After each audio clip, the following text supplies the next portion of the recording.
Well, you're hanging out in this environment, and you and your friends, like you mentioned, are selling weed. Mm-hmm. So you got money coming in that your mom isn't giving you, and your mom starts to find cash, and she finds a gun under your bed and other electronics and so forth, and she's not putting up with it. She kicks you out the house. Yeah, that don't belong here. Yeah. Well, why were you carrying a gun at that point? Well, actually, I was holding it for a friend of mine, but all of them had one, but me. Because of the atmosphere I grew up in. That's what it was about. Were you getting shot at or involved in shootings yourself? I've been shot at once, but for some reason, when guns were involved, my boys never let me go. I used to think they thought I was a bitch or whatever. And that was like a fight. Like, why y'all don't want to go with me? Want me to go with y'all?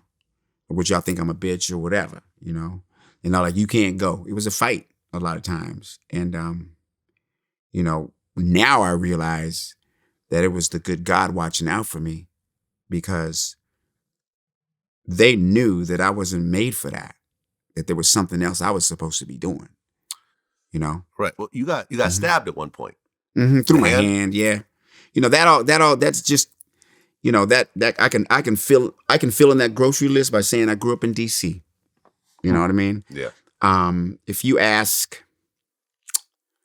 were to ask a 80-year-old white dude what it was like to live in Pittsburgh during the 40s, he'd tell you he was in a motherfucking gang and he stuck people up and he robbed people and did the whole nine. Right.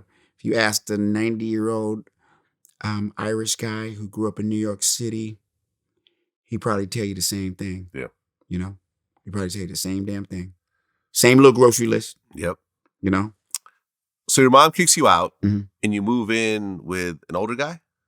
Yeah, his family. Yeah. I moved in with his family thinking, I had to go somewhere. And his name was Big Bill, so he would try to keep us out of trouble. He was the guy that got the rec center, had bicycle rallies for us, would organize football leagues for us to keep us out of trouble. So I thought if I go and lived at his house, I would be cool.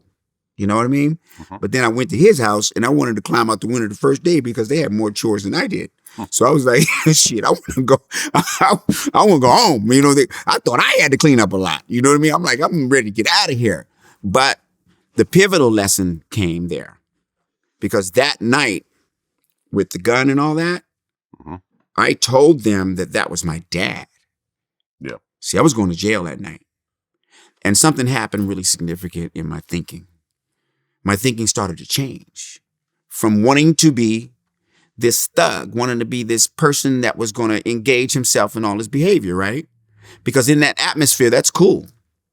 And like I'm telling you, it's not just an African-American atmosphere. In that atmosphere of the lower income where people are in despair, like I told you, my 5-year-old will go, something's going to happen in that room and they don't give them enough food. They're going to have to eat, right? So I go over there and I tell them that's my dad. So I'm thinking I got to out. Like I can get out of this because all I got to do is tell them Big Bill's my dad. So they took me home.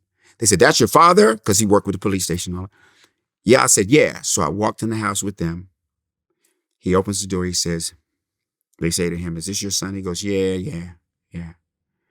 So they walk out. I think he's going to say to me, man, you need to keep your ass out them streets. You need to get yourself together. You're going to get yourself killed. You got to watch your dinner. He only said to me, he said, Tommy, he said, one day, he said, you're going to have to be responsible for your own actions. And he didn't say anything. That was a pivotal moment for me because since he didn't push back, he gave me the opportunity to really look at the situation for what it really was. And what the situation really is that I actually have a choice in the matter. I never thought about that. I actually have a choice in the matter. And so that led to the next thought, led to the next thought, led to the next action. I actually ended up going back home. My mother ain't let me in the door though. I knocked and she opened the door and the little chain was on. She was like, what? But what hurt me the most was that, where we shot dice and hung out and drank and stuff like that at the liquor store was a group of us. That was the hangout. When my mother would walk by, everybody loved my mother. So hi, Miss Davidson. Hi, Miss Davidson. How you doing? You know, they stop everything they're doing. And I said, hi, Mom, and she didn't speak to me. So I said, man, I gotta go home. She opened that daggone door. She was like, you want to come back in this house? You got to get a job. Boom. And close the door. So I went to IHOP, cheated on my little application, you know, because I wasn't old enough. I was 14, but you had to be 15. So I was 15 that day. I took the busway out to Wheaton, Maryland, and got that job at that IHOP. And I ain't stopped working yet.